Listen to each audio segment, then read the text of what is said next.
먼저 시작하기 전에 우리 강장모님 정말 감사합니다. 우리 이사장님 안 계셨으면 이런 저는 굉장히 행복함을 느낀다고 그럴까요? 오늘 이 자리에 나와서 근데 이제 미국의 교회에 좀 표현이 되는 그 농담 비슷한 말이 있는데 여러분들은 특별히 무슨 설득이 필요 없을 것 같아요. 그래서 목사님이 그럴 때는 미국 사람들 뭐라 그러냐면 목사님이 성가대를 보고 설교를 한다. 이미 다 은혜 받은 사람들이고 이미 다 그 천국 갈 사람한테 설교해봐야 뭐하겠냐 복음 전파 이런 뜻에서 나온 이야기입니다. 제가 오늘 내용을 너무 지루하고 길게 하고자 하지 않습니다. 먼저 저 자신에 대해서 족보를 좀 모르신 분이 있으니까 저는 좀 오늘 행사가 있고 또 29일날 보훈처 참전 영사 후손으로 또 참 오늘 여기 나오면서 그 생각이 들더라고요. 참 조상은 잘 만났구나. 제가 한 일 하나 듣고 오늘 행사도 조상을 잘 만나서 했고 보훈처에 아버지가 이제 인천 상륙작전 이후에 인천에 들어와서 인천 생활장하고 또 외삼촌이 장진호 전투에서 싸웠습니다. 그래서 그 부산으로 후송되는데 문 대통령 부모님하고 같은 배를 탔습니다. 그래서 뭐랄까요, 엄청 그분이 특히 외삼촌이 고생 엄청 했어요. 미 해병대 이사단 탱크 부대 소위였습니다. 인해 전술도 당하고 정말 고생을 많이 했어요. 어쨌든간 오늘은 선교사와 개화기에 대한 그래서 두 분을 오늘 중점적으로 주변 말씀도 드리겠지만 알렌도 중요하지만 에이비슨 중심으로 여러분들께 의료 선교에 에이비슨이 무슨 일을 했는지 좀 많이 묻혀 있습니다. 그래서 북장로교의 알렌하고 에이비슨 위주로 말씀드리고 남장로교는 저희 이제 집안 족보는 좀 복잡합니다. 1895년에 저희 진 외조부님 유진벨 선교사가 이제 제물포를 통해서 한국으로 들어왔는데 좀 늦어졌어요. 왜 들어오는 게 늦어졌냐? 청일 전쟁 때문에 일본 사람들이 아마 그 군인을 한반도에 보내느라고 민간인을 배에서 안 태워가지고 요코하마에서 한참 지체를 했어요. 요코하마까지 와서 몇 달을 요코하마에서 기다려가지고 이제 드디어 4월 초에 1895년도에 저희 진외조분이 오셨는데 그분이 이제 팩트니까 뭐 자랑이기도 하지만 너무 자랑한다고 생각하지 마십시오. 1895년에 들어오셔가지고 1896 갑신병전 때 왕을 지키는데 권총을 선교사들이 한정이 있었답니다. 그래서 그 고종 황제가 굉장히 어려움에 있을 때 왕을 지킨 분 중에 한 분입니다. 그래서 1897년에 전라도 이제 남북장로교는 저쪽 대구, 서울, 평양 이렇게 선교를 맡게 됐는데 남장로교는 저 골치 아픈 통학사건 있는 곳에서 선교를 해라. 사실 이렇게 나눠진 겁니다. 그래서 대전까지 백제 지역을 이제 맡아서 내려가는데 1897년에 이제 전라도, 전주, 나주가 중요하죠. 그래서 나주를 이제 파송돼서 내려갔습니다. 나주를 내려가셨는데 거센 내용은 자세히 나와 있지 않는데 향교, 유교의 거센 반발로 생명의 위협을 느끼고 나주를 떠난다. 그래서 간략하게 말씀을 요점만 드리면 유신벨은 이제 목포를 가셔서 한 100명쯤 외국인이 산다고 했어요. 목포에 그 당시에. 그래서 그 항구 도시에 가서 이제 청명하고 영흥학교를 세우고 그 다음에 1500년도 초에 후에 올라와서 첫 개신교 예배를 광주에서 드리고 숭일하고 스피아 학교를 세우고 그 다음에 이제 1912년도에 저희 친할아버지가 이제 조지아 텍 수석으로 졸업합니다. 전자공학을 수석으로 졸업을 해가지고 중국을 지원했어요. 중국을 지원했는데 남장로교에서 이제 이게 결국 떨어지는 곳이 군산하고 전주로 가게 됐습니다. 전주에서 오래 근무하셨는데 이제 3.1 운동을 젊은 독신 선교사가 보고 이제 너무 비참한 걸 느끼고 미국에 이제 그 3.1 운동을 알리는 특사 자격으로 가서 그 평신도회에 가서 애틀랜타에 남자무교 연양얘기는 그 신문에도 기고하고 조선에 너무 비참한 일이 당하고 있다. 조선 사람들이 약속 없이 다 뛰쳐나오고 있다. 나왔는데 감옥선은 다 꽉 찼다. 이제는 발포를 시작했다. 많은 사람이 죽었다. 이제 이런 3.1 운동 증언을 하시고 그것 때문에 이제 좀 일본 쪽에서 곱지 않은 시선으로 봤는데 남장로는 일찌감치 이 신사참배는 절대 용납이 안 된다. 그래서 1940년도 그 전후 무렵에 모든 학교를 폐교시키는데 참 재미난 내용들도 있어요. 그 글에 할아버지 글에 보면 나는 일본 사람이 무섭지 않다. 나는 학부모가 무섭다. 학부모가 나를 죽이려고 한다. 왜 그냥 시사참배 좀 하고 학교 다니게 하지 우리 새끼들 교육시켜야지 뭐 이게 무슨 짓이냐 이런 좀 불미스러운 것도 있고 스피아 같은 경우에는 교장 선생 이완혜 선생님이 강금도 다녀요. 친일파한테. 그래서 일본 친일파가 세기는 또 셌나 봐요. 일본 정부의 뒷받침을 받았기 때문에 선교사들이 고생을 학교를 폐교를 시키는데도 고생을 했어요. 그래서 이제 할머니가 1899년 목포 태생입니다. 아버지는 1926년 군산에서 태어나고 이제 그 순천에서 근무하셨고요. 그래서 진외조부는 목포, 광주, 할아버지는 전주, 군산, 아버지는 순천 이렇게 이제 54년도에 아버지가 선교사로 이제 6.25 끝나고 예편하셔가지고 이제 순천에 계셨습니다. 저는 1959년생 태어나기는 전주 예수병원에서 태어났지만 사실 전주하고는 큰 연고가 없고 순천 제가 늘 농담으로 얘기하는 우주의 중심 순천에서 태어났습니다. 아주 어린 시절 보냈습니다. 그래서 그 남장로교와 우리 집안은 이제 세브란스하고 연결고리가 또 하나 있습니다. 에이비슨 때에 이제 순천과 세브란스 직통으로 연결되는 게 있어요. 재벌 후세가 선교사로 왔어요. 딱 한 달 선교사였습니다. 알렉산더라는 분이 오셨는데 그분이 오셔서 한국말을 습득하는데 너무너무 그 선비가 자기한테 잘 가르쳐서 감동을 받아서 갑작스레 자기 아버지 미국에 있는 아버님이 재벌인데 그 재벌이 돌아가셨어요. 그래서 재산 정리하고 한 달 만에 돌아가는데 한 달 만에 친해진 자기 선생님, 한국말 선생님을 모셔간 게 오금선입니다. 그래서 오금선 박사를 이제 미국 루이비오 켄터키에 모시고 가서 의과대학을 진학을 시켜서 오금선이라는 분이 이제 루이비오에서 의과대학 나와가지고 후에 1935년에 세브란스의 첫 한국 학장이 됩니다. 그래서 순천에 있는 원래 내산고등학교가 해방전에 병원이 있습니다. 한국에서 두 번째로 세브란스 다음으로 큰 병원이었는데 이름이 알렉산더 병원입니다. 알렉산더가 후원에 의해서 세운 겁니다. 그래서 남장로교에 대한 오늘 좀 강의를 드리고 싶은 것은 말씀드리고 싶은 것은 포사이트하고 그 오웬에 관한 얘기입니다. 그래서 북장로교는 이제 그 우리 알렌하고 에디슨이고 남장로교는 오웬하고 포사이트 우리 집안하고는 사실 큰 관계는 없습니다. 관계가 있다면 에디슨이 저희 진 외조부님의 첫 부인 라리의 주치였습니다.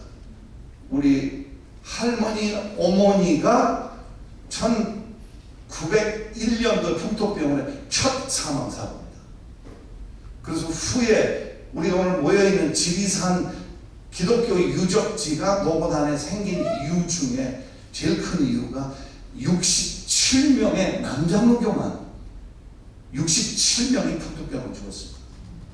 그래서 본국에서 회의를 하고 뭐 문을 닫아야 되느냐 말아야 되느냐 1900년도 초에 다 철수를 하느냐 마느냐 할 때 고지 1000 이상 높은 곳에 가면 물이 깨끗하고 모기가 없고, 그래서 피난처를 만든 게 노고단입니다. 그게 54채가 있었습니다. 집이 제일 클 때 직원이 100명이 넘었어요. 현지 직원이. 그래서 선교사님들이 이제 미국에서 강사도 불러서 거기 한 2달 동안 아예 운영할 때는 피난처였어요. 그래서 미국에서 강사를 부르면 오는데 3개월, 가는데 6개월, 왕복이 6개월 걸렸답니다. 와서 이제 특강도 듣고 뭐 선교 전략도 짜고, 6.25 이후에 이제 저희 아버지 중심이 돼서 이제 왕실봉의 지금 그 흔적, 그 렘넌트죠. 성경에도 렘넌트라는 말이 있죠. 흔적이 왕실봉의 12처입니다. 교회 하나, 창고 하나, 집 12채 이렇게 남아 있습니다. 개화기가 시작되는 것은 1892년이 조미 조약입니다. 조미 조약에서 고종 황제가 왜 미국을 안 하냐면은 영국도 세고 독일도 세고 프랑스도 세고 중국 뭐 말할 것 없죠. 일본도 바로 옆에 있고, 그래서 고종 황제, 러시아도 그렇고요.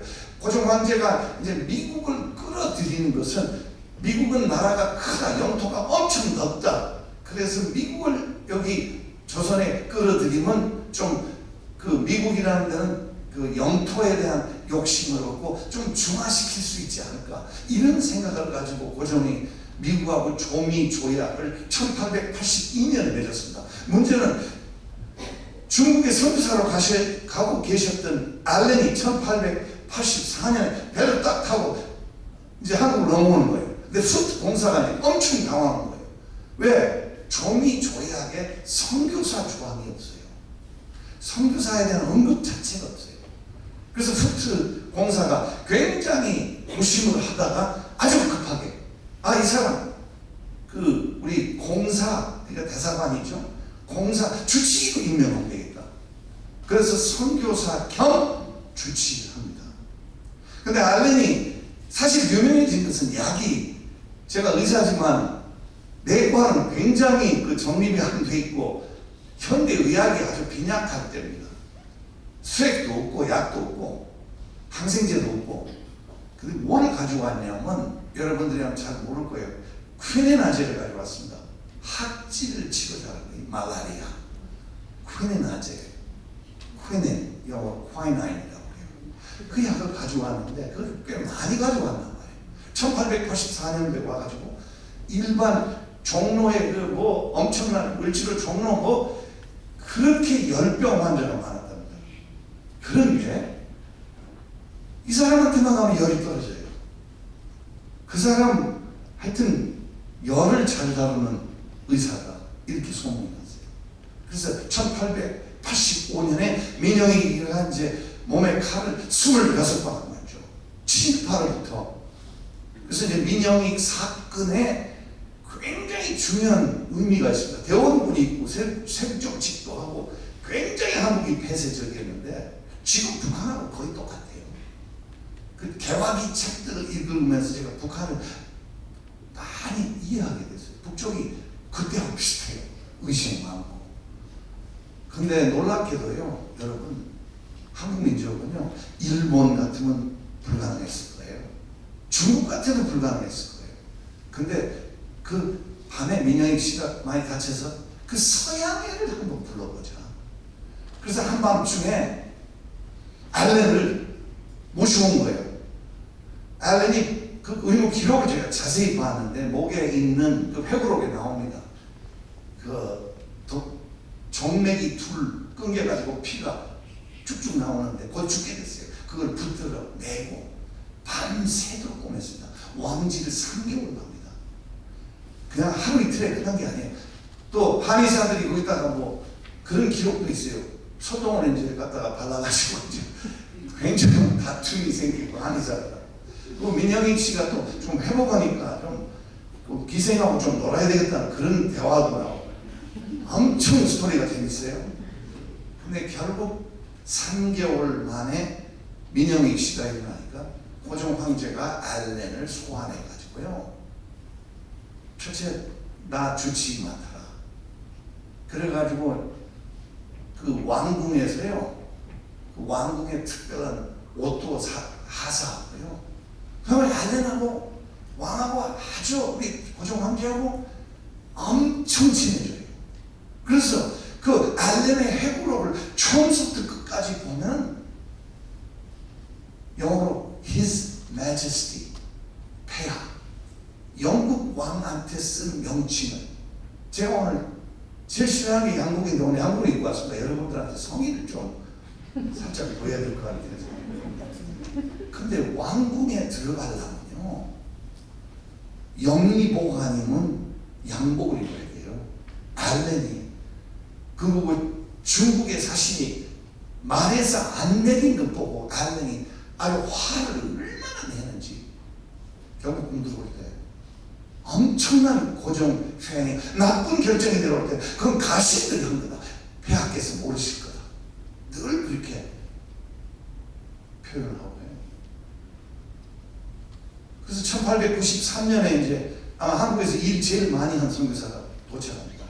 언더우드 선생님이 토론토에 가서 1890년 초에 첫 안식년 때 돌아가서 언더우드는 1885년 알렌보다 1년 후에 오시죠.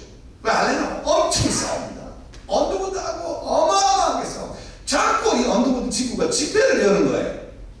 사대문 안에 스님이 사대문 안에 들어오면 그냥 목을 쳤다고요. 그만큼 배타적이었는데 유교 때문에 그러지 마라, 제발 그러지 마라.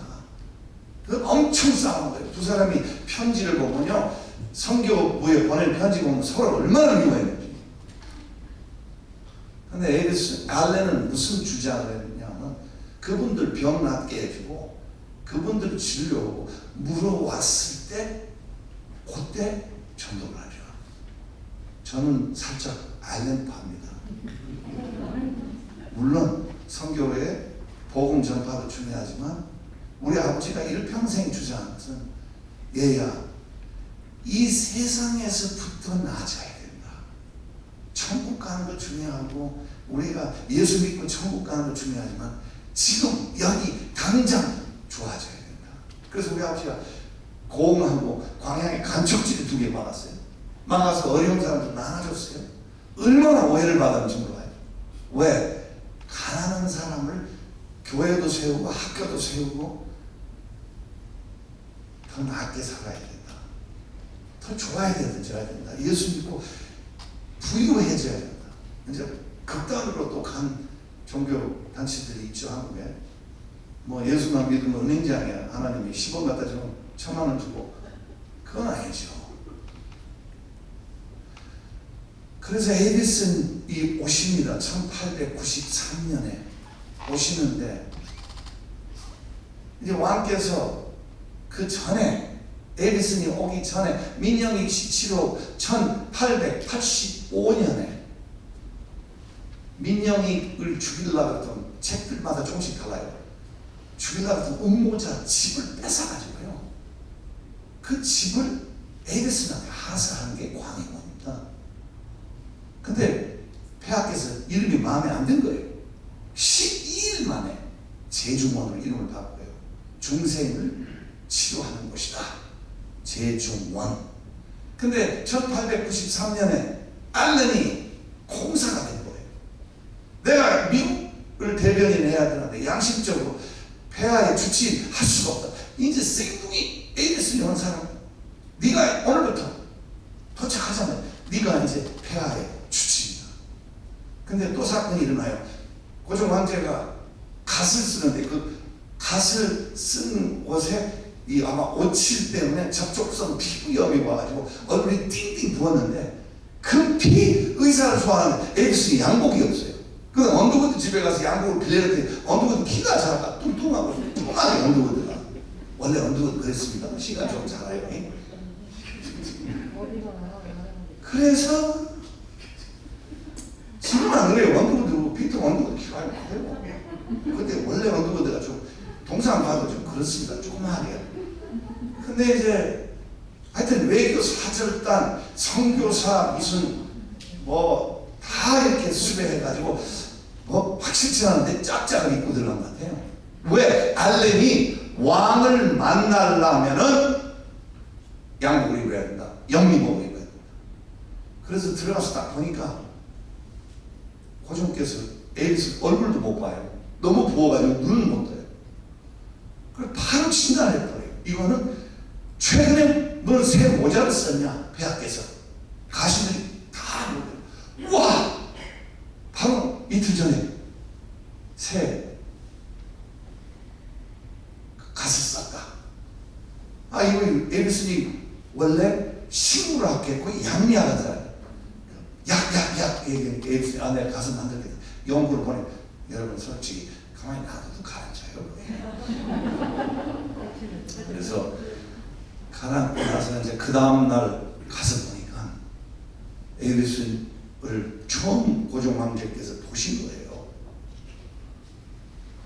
보더니 너무너무 고마운 거예요. 왕궁 가마를 하산합니다. 지금 같은 머세디스 벤츠한테 그 가마권 들고 참 재미난 스토리가 많아요. 그냥 편하게 걷다가 목적지 100m 놔두고 전속력을 뛰어요. 그래서 에디슨이 항의를 해요. 제발 좀 그러지 마. 그 사람들이 뭐라고 하는지 알아요? 우리는 보통 가마가 아니다. 우리는 그 영어로 써놨는데 어렵게 제가 해석을 했어요. 배려와 대접이다. 우리는 다르다. 다른 가마. 우리는 왕궁 가마다. 그리고 에디슨이 아마 한국말 중에 제일 먼저 배운 말이 개천을 조심하시오. 앞에 있는 가마꾼이 계속 그러는 거예요. 뒤에다 개천을 조심하시오. 또랑 건널 때마다. 그러니까 에디슨이 처음 외운 말이 개천을 조심하시오. 그래서 이제 신뢰를 받았는데 1895년 유진벨 선교사가 올 무렵에 청일 전쟁이 벌어지는데 콜라가 됩니다. 콜라. 무서운 병입니다. 증상이 일어나면 오전에 증상이 일어나면 오후에 죽어버려요. 근데 고종 황제께서 이제 에디슨을 불러요. 내 옆에 자라. 이거 막아라. 내가 살아야 된다. 참 재미난 생각이죠. 그 폐하, 제가 옆에 잔다고 해결될 일이 아닙니다. 저한테 사람 주세요. 인력 주세요. 또 저 예산도 주세요. 그래서 내각에서 선교사한테 인력하고 사람 줍니다. 그래서 온 서울 시내 외곽에 뭐가 있냐면 고양이 그림이 있어요. 왜? 이 콜라가 귀신이다. 쥐를 때려잡을 거는 고양이니까. 그래서 이제 왕명으로 벽보를 만들어서 배포를 해요. 콜라는 세균이다. 오늘 콜라가 아니고 코로나죠.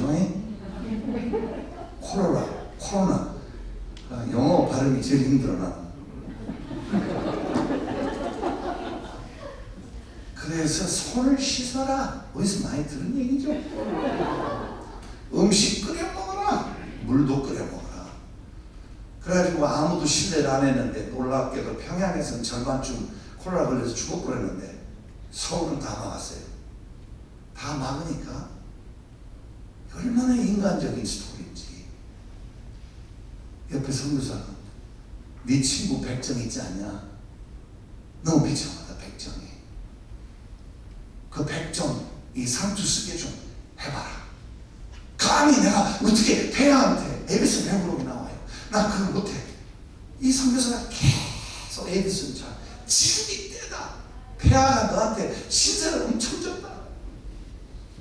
그래서 이제 편지를 써요. 고종 황제. 근데 그 편지 청원서에가 내용은 다 얘기할 수 없지만 끝에 여러분 뭐라고 썼는지 알아요? Your humble servant Edison. 당신의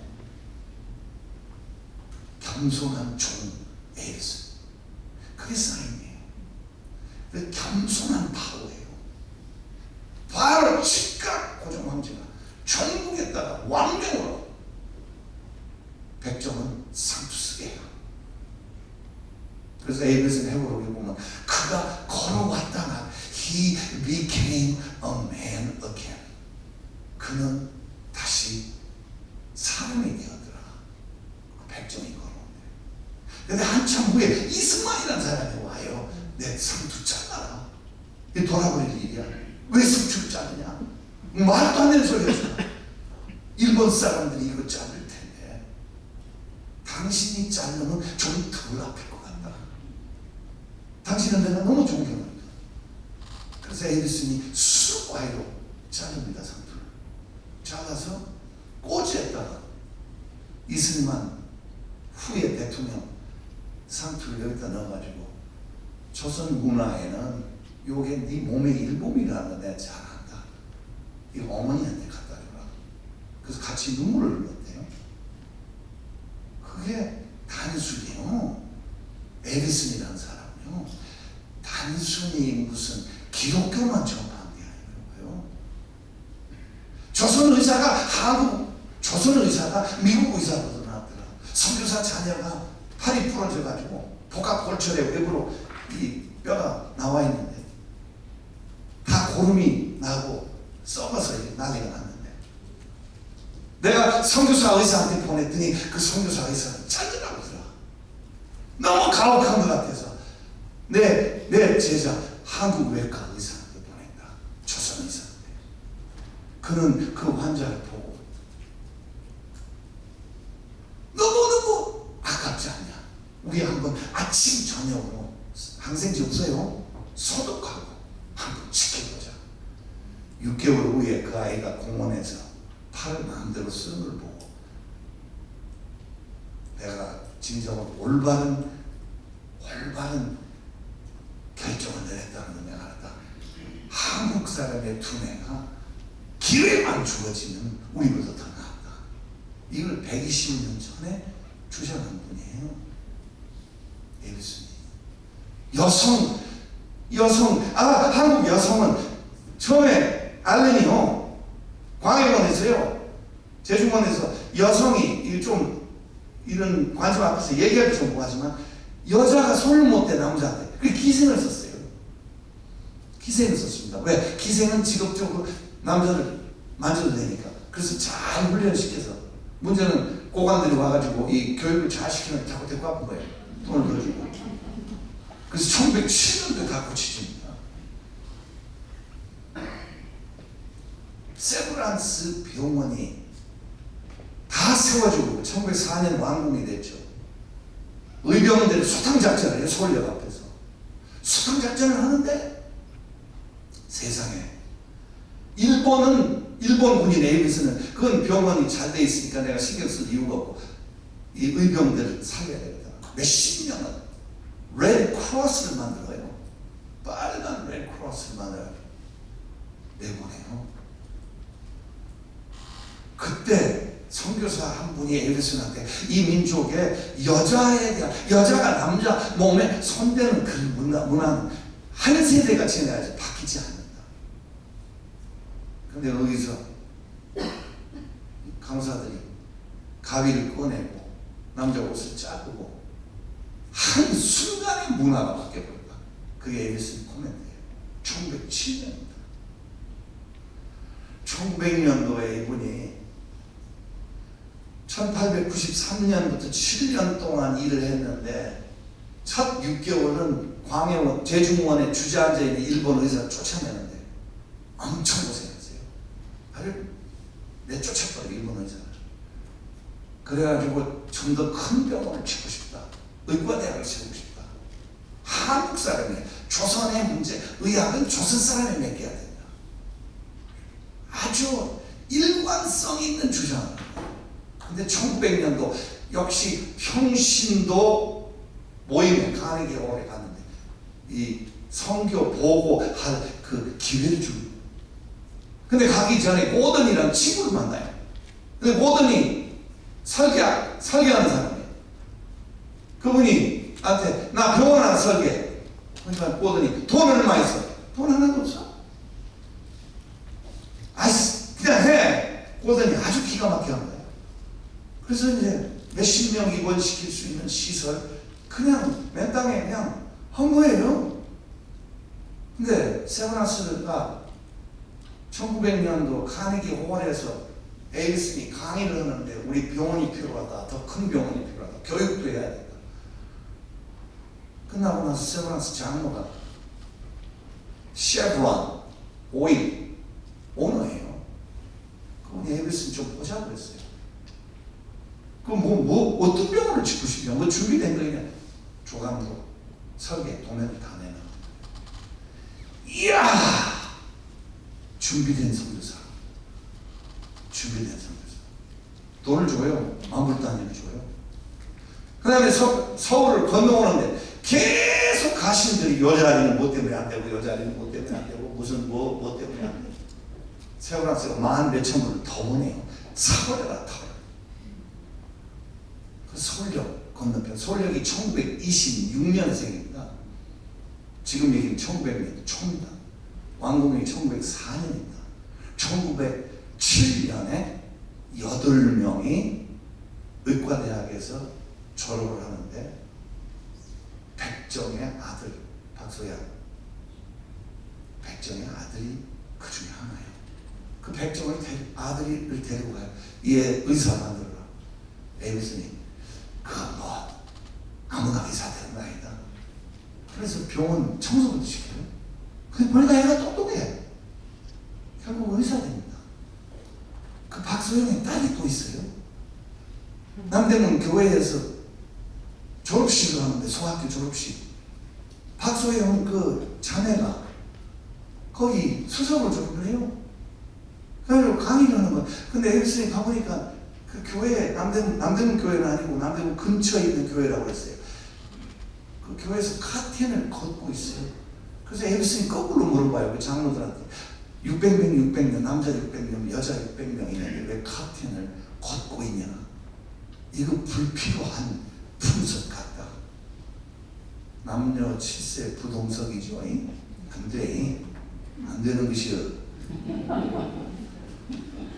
거기서 이거 참 여성분들 앞에서 이런 말하기 참 미안한 얘기지만, 이 민족은 여성은 뇌도 없고 영혼도 없는다고 믿는데 에비슨이 비꼬요 말을. 그 수석으로 졸업한 뇌도 없는 영혼도 없는 게 그렇게 말을 잘해요. 여기니까 제가 얘기하는 겁니다. 말 그대로 지금 나가서 그런 얘기했다고 큰일 나. 그래서 여성을 존중하는, 여성을 교육하는, 다 에비슨이에요. 시간이 많이 가는데 우리 남자문으로 갑시다. 그 에비슨이에요. 그래서 의과대학 교과서 다 번역하고 의과대학을 만들고 35년에 오금선한테 남겨주고 가는데 서울역에 800명이 나와요. 거의 1000명이 나와요.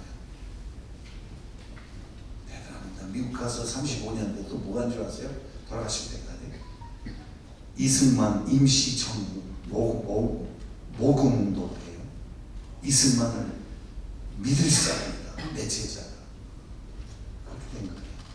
그래서 기독교가 특히 북장로 중에 의사 한 사람이 너무너무 많은 걸 바꿔놨어요. 우리 남장로는 좀 달라요. 북장로는 귀족, 고종 황제, 민영이 뭐 이런 대단하지만 언더우드 사모님 또 우리 민비 주치였죠. 여자 의사니까. 그때 이제 한의사한테 바깥에서 끈을 묶어서 밖에서 진맥했잖아요.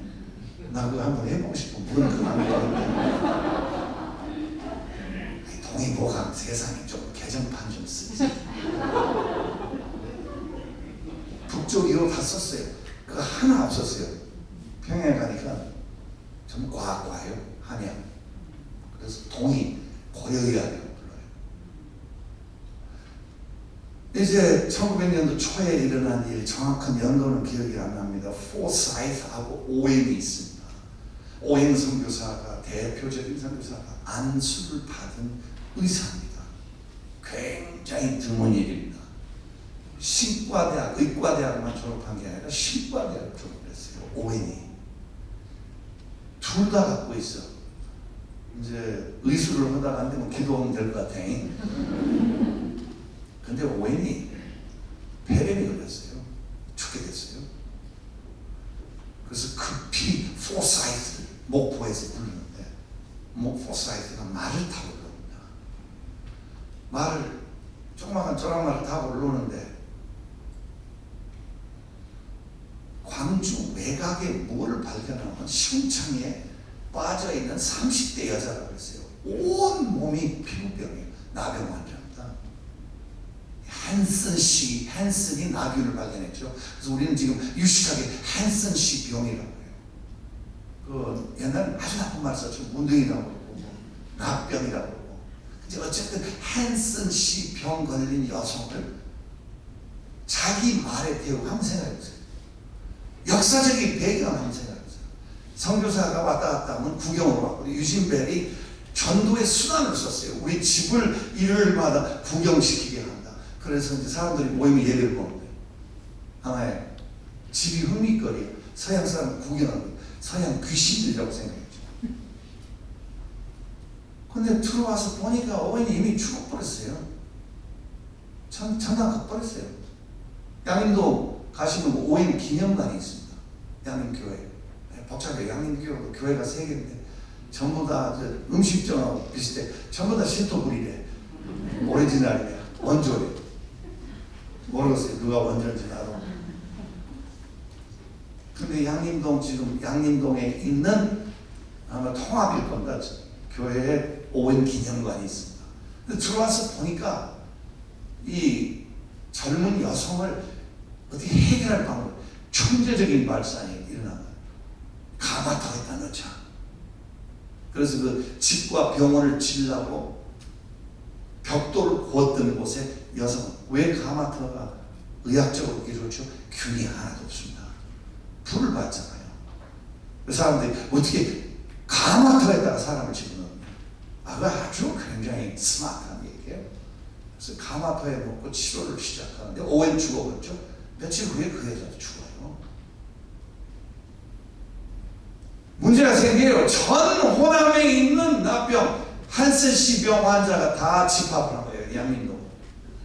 그래서 선교사에 나가라고 말해요. 그때 광주 시민이 데모를 해요. 그래서 미국에 있는 재벌이 또 돈을 보냅니다. 돈을 보내서 제가 알기로는 빌리그람하고는 관계없는 분인데 고람이라는, 나중에 노고단에 돈을 냈던 사람도 고람이고, 여러 재벌들이 돈을 모아가지고 이 신풍 반도를 다 사버립니다. 사서 포사이트가 거기다가 에어건을 만듭니다. 서로도하고 다릅니다. 육지하고 연결이 되어 있습니다. 고립된 거 아닙니다. 거기에 나병 환자를 수용하고 업을 가르칩니다. 목수도 가르치고 토수 나 기억이 잘 안 나는데 죄송합니다. 내가 촌놈이라 이런 용 땜쟁이 양철 다루는 사람. 또 학교를 세웁니다. 신학도 세웁니다. 교회도 세웁니다. 텃밭을 줍니다. 병원을 세웁니다. 풀 세트예요. 집을 다 지어줘요. 거의 전부 집을 지어요. 제일 많을 때 3,000명을 수용해요. 3,000명. 근데 광주에서 포사이트는 괴한한테 납치돼가지고 칼 맞아요. 굉장히 불안정해요. 동학 이우니까 칼 맞고 농이 흘러요. 미국을 가서 치료를 하고 오는데 낫지가 않아요. 계속 흘러요. 결국은 광주에서 1900년도 초에 이 사람이 결국 그거하고 아마 장티푸스한테 스프루라고 나와 있는데 스프루가 사사입니다. 죽었거든요. 양림동에 기념비를 세우게 포사이트. 아마 문헌들에 내가 정확히 다 확인을 못했습니다만 여러분 제일 감동적인 일이 벌어져요. 그 애양원에는 400리 길이죠. 애양원에 있는 그 환자들이 달구지를 몰고 와요. 광주까지. 그 비를 납치해갑니다. 그 사람은 우리 아버지다. 왜 광주에 있노 이게. 그 밤에 밖에 못 다녀. 나병 환자 낮에 나오면 돌로 맞아 죽어요. 그 당시에. 그거를 애양원에 갖다 놨는데 최근에 광주시에서 돌려달라고 했어요. 나병 환자들이 뭐라고 하는 줄 알아요? 후손들이 짝퉁이나 만들어봐. 웃기지 마라. 그게 포사이트입니다. 순천의 기독교인이 34%입니다. 손양원 목사님 강의는 안 합니다만 포사이트하고 오인이 만든 것이 손양원 목사님의 무대를 만들어준 겁니다. 그래서 그 무대에서 굉장히 짧은 시간이에요. 불과 2년이에요. 손양원 목사님이 활동해서 몇 년 안 돼요. 네, 아들 둘 잃어버리고 아들 죽인 사람을 48년도에 입양하고, 그래서 다른 종교에 참 훌륭한 인간들이 만든 종교에 진리들이 있어요. 뭐 삶의 지침도 있고. 근데 제 자신은 그 우리 기독교에서 그 원수를 중심에다가 사는 종교는 우리밖에 없어요. 그래서 제가 다시 다행스럽게 아직도 돌아오는 길입니다. 탕자 같은 자식이지만 기독교로 돌아온 것은 손양원 목사님 묘지에 철없을 때 소풍을 많이 갔어요. 그래서 알게 됐습니다. 그래서 여러분, 시간이 다 갔기 때문에 마치려고 합니다. 그 1901년 4월 8일 날에 우리 할머니의 어머님이, 할머니가 2살 때 돌아가셨고, 또 유진벨은 재혼을 또 하게 됩니다. 재혼을 해가지고 두 번째 부인은 1913년에 교통사고로 또 그 유진벨이 차를 타고 수원을 가는데 기차가 받아버립니다. 차를. 그 친구 하나 죽고 하나는 눈을 잃어버리고 부인 죽고, 그래서 일본 사람들이 아내와 친구 살인죄로 감금을 시켜요, 유진벨을. 근데 유진벨은 굉장히 마땅하다고 생각해요. 감옥 간 게. 그때 이제 우리 언더우드가 이제 총독하고 친했던가 봐요. 전화해서, 야, 이거 무슨, 이게 무슨 살인이냐? 예, 교통사고지. 그래서 유진벨은 3번째 또 부인을 갖게 돼요. 불행한 건지 행복한 건지 모르겠습니다. 하여튼 유진벨 선교사가 3번을 결혼합니다. 그리고 이제 윌리엄 랜턴은 6.25 끝나고 이제 한국에 돌아와서 대전에 있는 한남대학을 세우는데, 이 한국을 이해하는 선교사와, 여러분들도 마찬가지고 외국에 나가서 그 나라를 이해하는 거, 할아버지가 굉장히 반대를 했어요. 한남대학 대전으로 가는 거 전주에다 세우고 싶었어요. 왜? 예수병원이 부속병원이 필요하거든요. 그 말을 안 들었어요. 투표를 했답니다. 졌어요. 순종했어요. 그래서 한남대학도 부속병원이 없이 그냥 일반 대학으로 별로 그렇게 발전을 못했고, 예수병원도 참 오늘날까지 좀 어려움이 많습니다. 어쨌든 간 저는 궤도국에 다니면서 여러 이 소위 못 사는 나라에 가봤습니다. 근데 저는 고마운 것은 남장로교, 북장로교 우리 조상들이 이 땅에 온 거에 저는 너무 고마워요. 마치면서 말씀드리고자 한 건 1980년도에 제가 정원에 입학으로 들어왔습니다. 한국 사람의 배려로 들어왔습니다. 연세대학교의 특혜로 제가 의과대학 디군을 통해서 들어갔습니다. 그렇지 않으면 여기 서 있지도 않아요. 두 번째는 1991년도에 제일 젊은 부서장이 됐어요. 30년 동안 지금 장기 집권하고 있어요. 세상에 박정희보다 더한 사람이에요. 그 다음에 2012년 3월 21일 날 특별 기화를 해서 여기 호주머니 속에 주민등록증이 있습니다. 왜 박수 안 치세요?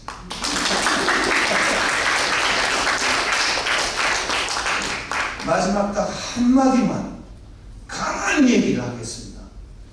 여러분들이 미국만큼 선교사가 이제 많아요. 누구를 따라야 되냐? 초대 선교사 알렌을 따라야 됩니다.